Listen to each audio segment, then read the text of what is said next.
watching the Commissioner's Report. I'm your host, Kevin Watler, and today's discussion is going to be about how Polk County spends your money. Commissioner Bill Braswell is here, as well as the Director of the Budget Office here in Polk County, Todd Bond. Welcome to the show, gentlemen. Thank you. Yeah, thank you. Hello. So, Commissioner, why do you want to highlight this topic? Well, I think it's really important that the people in Polk County know that the county commission, the county manager, we spend tax money like it's our money, and it is our money. But Polk County, I think, has gotten itself in a great position financially, not because we throw money away, but we spend it only on what we think government needs to spend money on. And Todd, your office is kind of one of those that's quite responsible for the whole budget overall. Yes, that basically the Budget and Management Services Division, and we are responsible for coordinating the budget, processing it through the years, and basically ensuring that we're following state statute and following the laws and regulations that are out there for the budget. And from what I understand, the county is doing much better at spending the tax dollars that we receive. Well, I think so. I mean, you know, we look at, is this something government should pay for? And if it is, we do it, but we do it with an eye on saving money. And we don't, I've been totally impressed since I've been here with how the county is very reluctant to spend money on things that, you know, you don't really need. And I think we're doing a great job. And I want the citizens of Polk County to know that, because with the legislation that's coming out from the state, basically our legislators have said the counties aren't responsibly spending money, and I totally disagree with that. I think we're doing a very good job, and I think you can just look at how we budget and how we spend compared to the state and see we're way ahead of the game. And Todd, let's take a look at some of the numbers as well, too. Especially, I believe back in 2007, 2008, we were spending significantly more money than we're spending today. Yes, sir. Our total budget back in that time was about $1.8 billion. And over the last 4 or 5 years, our budget's been about $1.3 billion range. A lot of that, I will say, that has come down from state property tax reform, as well as the recession and the loss of revenue we had from the recession. But we could have, our board has made a conscious decision through the years to keep the millage rate level for the citizens of Polk County, and really what would be considered tax relief for our citizens. They could have, based on a state legislative formula, increased the millage rate in the years where our property values were down and we were in the recession. But our board made that conscious decision to keep taxes low by keeping our millage rates the same. And as the commissioner said, I think that's very responsible. Now that property values are starting to grow, that's going to help us kind of replenish some of those expenditures that we've lost, or some of those services that we haven't been able to provide as well as we would have liked to through the recession. With that extra revenue is going to help us kind of replenish some of that.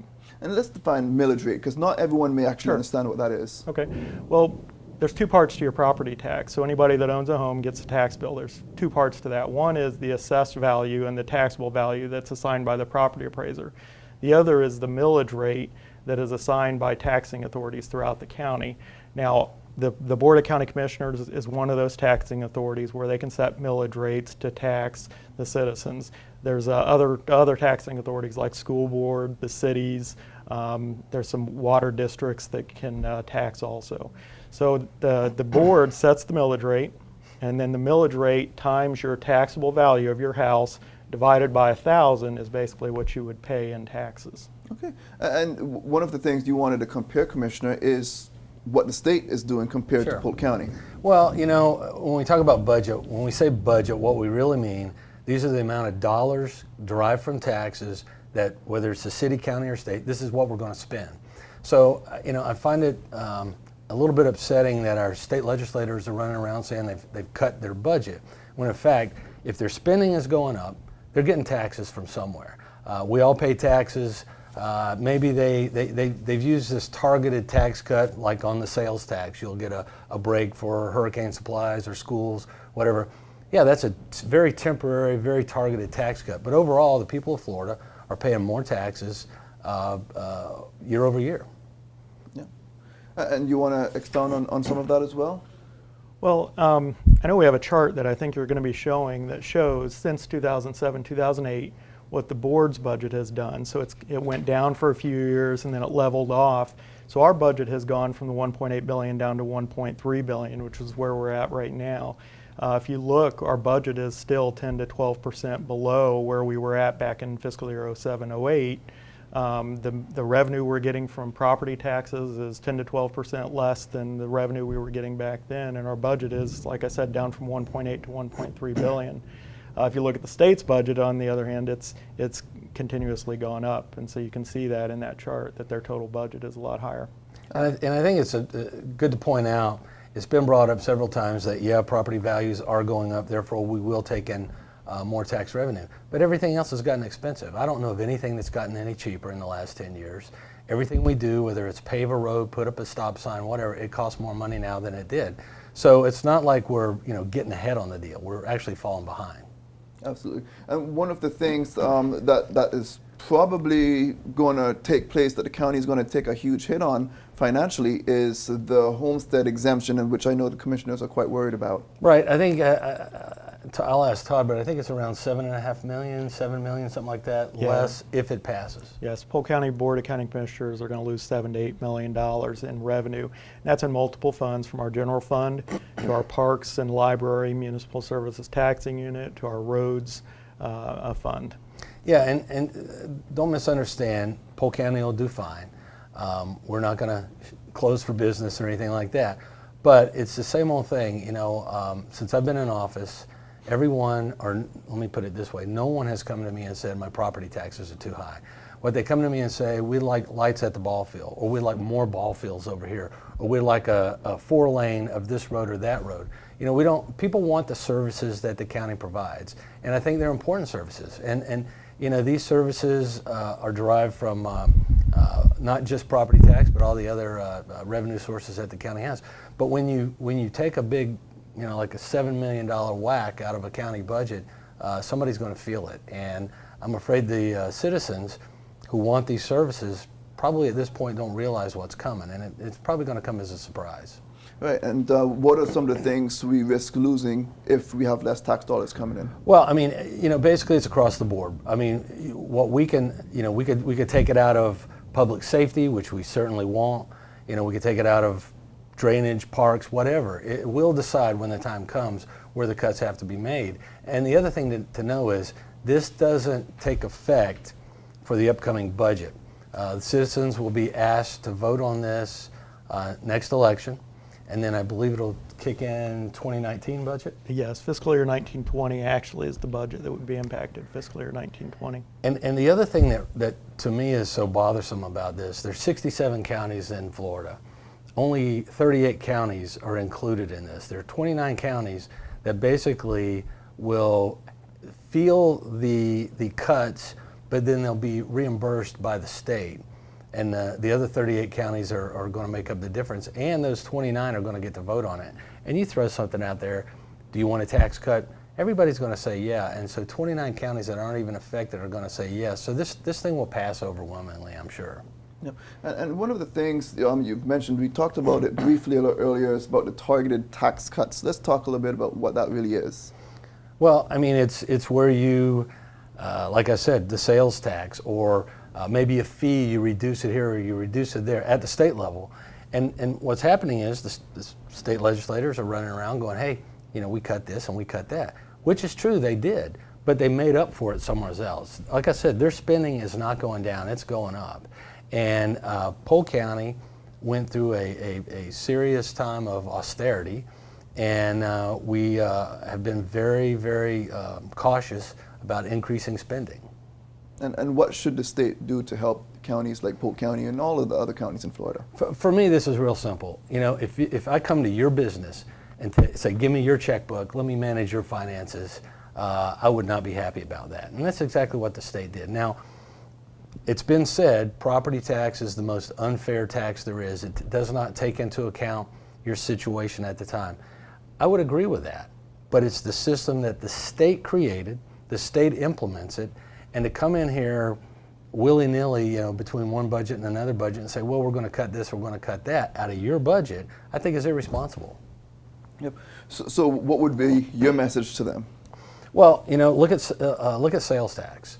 And I know their argument is always the same thing. Well, 25% of our sales tax, excuse me, isn't paid for by residents, but from people coming to visit Florida, which is true. At the same time, this targeted homestead exemption increase is only helping out a small amount of people. The poorest people in our communities aren't going to feel it. They don't own a home in the first place. Renters are going to see their rents go up. Businesses are going to see their expenses go up, because this is not really what it's being spun to be. And a reduction in the sales tax to me, or if they want to come back and restructure the way we do taxes in Florida, that might be something worth looking at, because the system, if they're going to keep cutting the ability of the county to bring in tax revenue, I mean, let's look at it. When you walk out the door in the morning, the road you get on, the street light that you pull up to, the fire truck that drives by you, all provided by the county. I'm not really sure what you get from the state. Now, don't get me wrong, I know they provide the services, but the hands-on immediate services that you and I want every day come from the county. So if they're going to keep cutting the way we can collect that revenue, then they need to come up with a plan. Yep. And you know, one of the things you told me is that people are best served by local government. Sure, absolutely. I mean, you know, just like if you want to talk to one of your state officials, most people probably don't even know who they are. Second, when they go to Tallahassee and they do their budgeting and their session, and they work through all the laws that they're going to pass and everything, you can't go talk to them. You know, they're inaccessible. We had trouble as county commissioners getting them to listen to us this year, and a lot of them didn't. On the other hand, if your garbage doesn't get picked up this morning, you called my secretary this afternoon and you got an answer today. We respond because we're the closest guys to you. You could put hands on me. You know, I'm in, well, not Publix, but I'm in a Walmart or somewhere like that, and people know who I am, and they'll come up to me and tell me what the problem is. You don't get that with the state. On top of the fact, everything the county does, let me back up. No two county commissioners can discuss policy except in the sunshine, meaning in a public hearing or a public environment.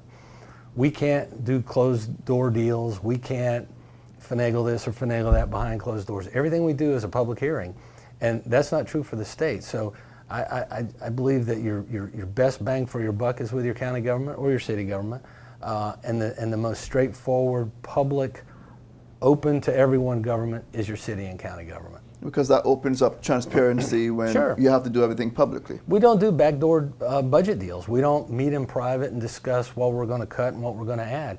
We do it in a public forum. Now, part of the issue here, and I think it's a big issue, and I wish it was different, but people don't attend. People don't show up. People, which on the one hand, I think that says they're not so dissatisfied with the taxes that they feel like they need to come down there and get upset about it. But you know, everybody has the opportunity to come in. We're right in the middle of working on or getting ready to finalize the budget for next year, which will kick in October 1st. October 1st. And we're having open discussions. We had them this morning. We'll have them for the next couple of months. And then toward the end of September, we'll finalize the budget. But if people have a concern, if they feel like we're shortchanging them, or better yet, if they feel like we're wasting money, this is the time and this is the place to come in and let us know that. And I guarantee you, you will be heard, and this county commission responds to the citizens' complaints, requests, desires, because that's the way we see our job. And what if someone says, I don't know how to reach you guys? Let's tell them how to reach us. Well, you know, I mean, we're right here in the county commission building. For me, it's 534-6050, but all the county commissioners, we don't have set hours. So we're in and out doing other things. But if somebody has a concern, if they want to talk about something, if they have a question, they can call. Usually, my secretary has all the answers. She's been doing this job for 20-something years. It's pretty hard to stump her. And if she doesn't have the answer, she knows who to call to get the answer. If you're still not satisfied, you can make an appointment. I'll see anybody. I'll go to people. I do it all the time. I live in Auburndale. A lot of times I'll meet citizens up at Lake Myrtle, which is more convenient for them, and it's more convenient for me. But you know, the one thing I really enjoy about this job is the people that I'm meeting, everybody that works in the county, are genuinely concerned about the quality of life we have here in Polk County. And again, when you start taking away the tax revenue, I mean, like I said, nobody wants to pay taxes. I understand that. But we do realize we're grown-ups. We have to pay for the things that we have. And, you know, what we want is a good quality of life. And those things cost money. Okay. We're going to take a quick break right here, but when we come back, we're going to be continuing this discussion.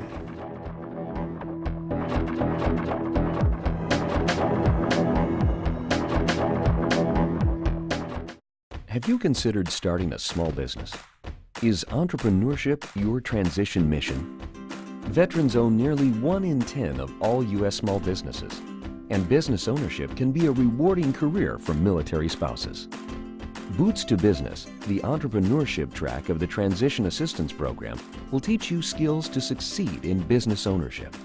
This program is free and available on installations worldwide. Service members and spouses may attend the Boots to Business program at any time prior to their transition. If your future career plan needs a business plan, then start now. Planning ahead ensures a successful transition. So what are you waiting for? Connect with the Transition Office on your military installation to sign up for the Boots to Business program today.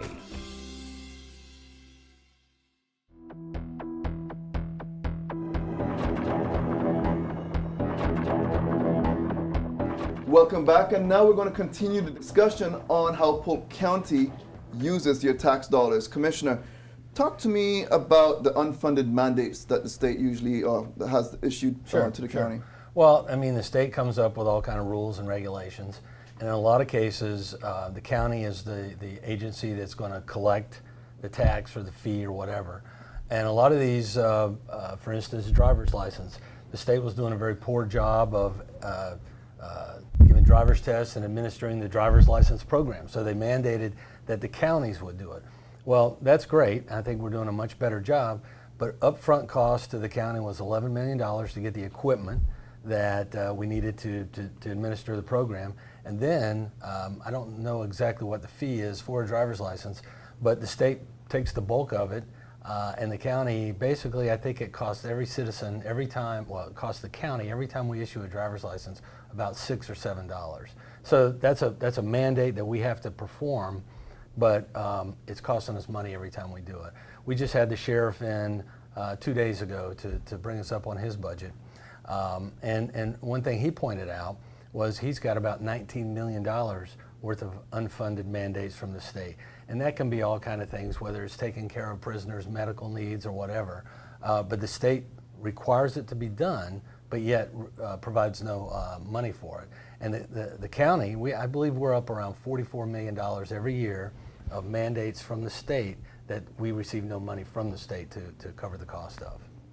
And as people come to you, your office, come to you and other commissioners and say, hey, we would like this service, those are things you also look into, and that also increases our budget. Sure, oh yeah. I mean, the bottom line is everybody wants something different. You know, the young couples with 10-year-old kids, they want ball fields for the kids. You know, come February when it's dark at 5:30, you'd appreciate the fact that you had a soccer field or something with lights on it. Your kids could go play, because it's another 3 or 4 hours before they go to bed, you know, and enjoy the night. You know, those are the kind of things that some people want. Other people don't want that. So our job is to balance that out. You know, other people want. There are people in this county who believe, you know, we should only provide public safety services. Well, that's not realistic. And a lot of citizens want other things. Some people want the roads widened. Some people want, you know, multi-day garbage pickup. Some things are reasonable, some things aren't. But we have to balance all that out and decide amongst us, we've got this amount of money, and this is the services that we can provide. And we're never, ever going to be able to provide the services that everybody wants. And Todd, even the budget in this next proposed budget and the recent budget shows that we had a little bit more of an increase in this budget cycle. Yes, the revenues from property taxes ad valorem went up primarily because property values went up. We had a countywide property value increase of about 9.8%. So that leads to, when we keep the same millage rate, as I described that formula before, the millage rate times the property value equals what people pay in taxes, and that's also then what we get in revenue. So that went up about 9.8%. Overall, the budget itself, I believe, was going up about 4 or 5% from the prior year budget. Absolutely. And another thing that's been quite helpful for the county as well is that we've been receiving more in sales tax. Yes, there's actually a program that it's called the local government half-cent sales tax program. So what happens is, when somebody pays sales tax in Polk County, all of that goes to the state. And as you know, there's 6 cents state sales tax. All of that goes up to the state, and we get approximately about half a cent of that back through when the state redistributes that back to us. So that comes back to not only the county board of county commissioners, but also the cities and the local city governments. When you look at sales tax, and I believe you had a chart for that, but when you look at sales tax, you will see that it has been growing. And so that not only benefits us, but largely benefits the state too, for the sales tax revenue that they receive. Absolutely. And in terms of, we talked about right before we took the commercial break on how to reach you. I mean, there are many ways other than just calling the office. Sure. You, Every one of our meetings is open. First of all, it's published in the paper. All of our meetings are open. We encourage citizens to come just to find out what's going on, but we also give them the opportunity before our county commission meetings, which are the first and third Tuesday of every month. We give every citizen the opportunity to just come up and say whatever they want to say. Maybe they just want to ramble about something, or maybe they want to point a deficiency out, or maybe they want to say something good about one of the county employees. But everybody has that opportunity, and we really encourage them to come. Absolutely. And yeah, we have board meetings. Public hearings is another one. Right. For the budget, how many public hearings will we have? 3? Yeah, 2. By state statute, we have to end the budget process with 2 public hearings. And so I'll go ahead and throw those dates out, but they'll be September 11th and September 18th, and both of them start at 6 p.m.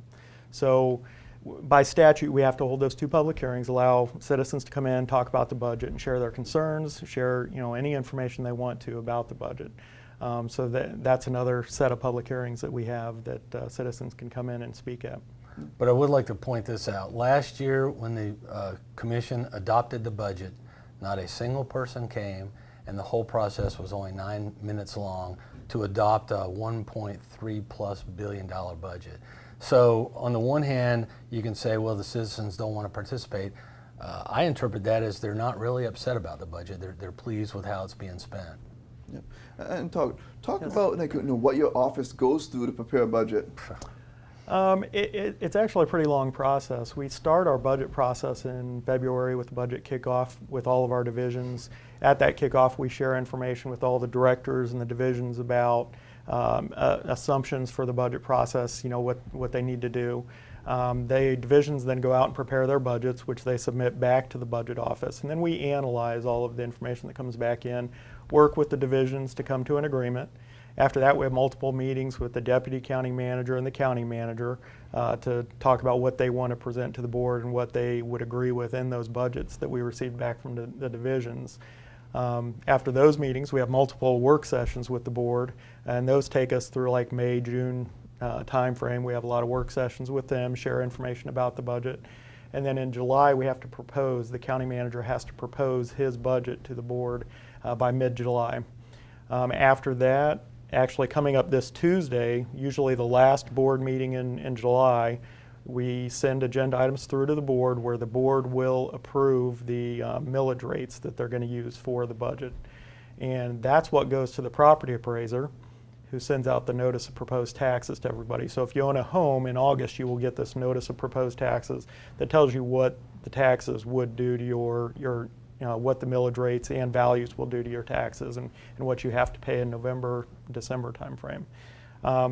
So then after that, we have the 2 public hearings in September with the board. That's where we get the final adoption of the budget and the millage rates by the board for the fiscal year that begins October 1st, as we discussed.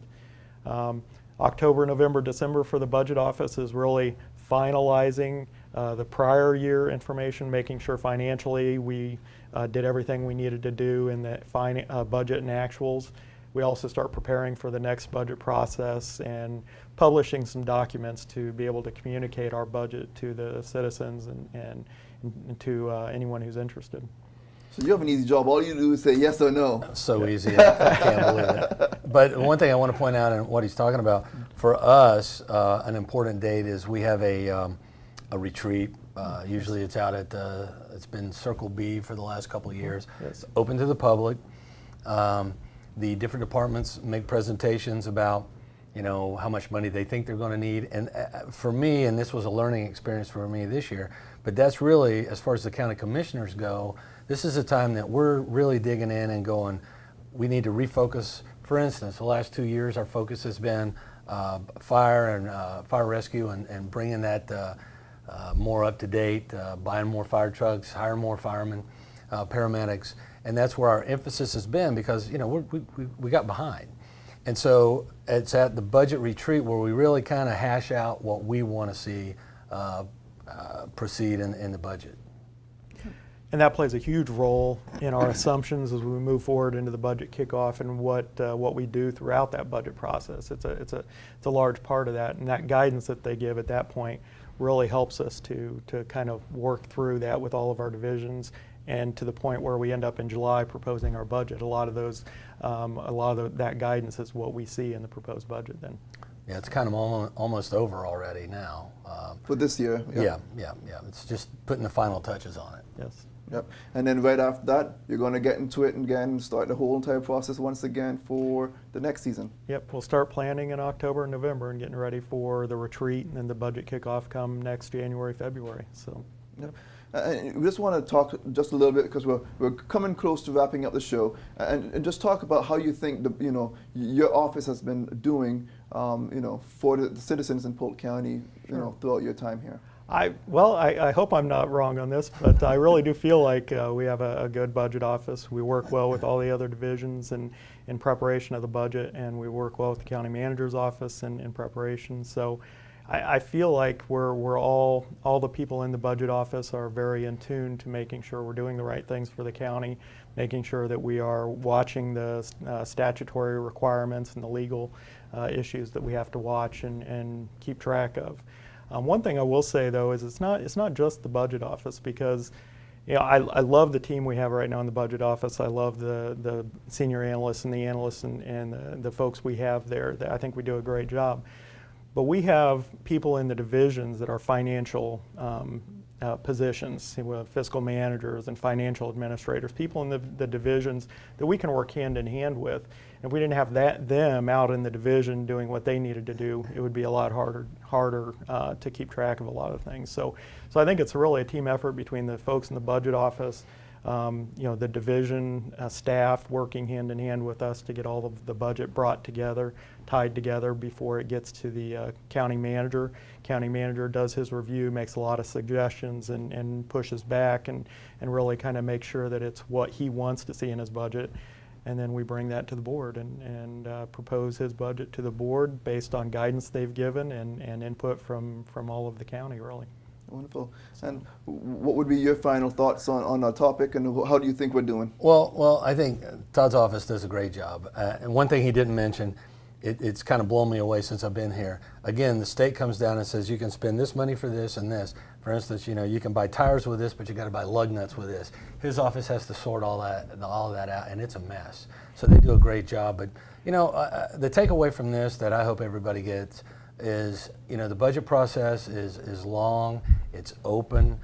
We want people's input. That's for me, that's kind of frustrating. I haven't really gotten that much input. Certainly not on any kind of sale or property taxes. Like I said, 4-lane my road or do this or do that. But involvement is good, and I think you'll be genuinely impressed with what the county's response is to whether it's a complaint or a desire, whatever it is that you want to see the county do. Wonderful. And with that, we're going to wrap things up, and that's it for this part of the Commissioner's Report. See you next time.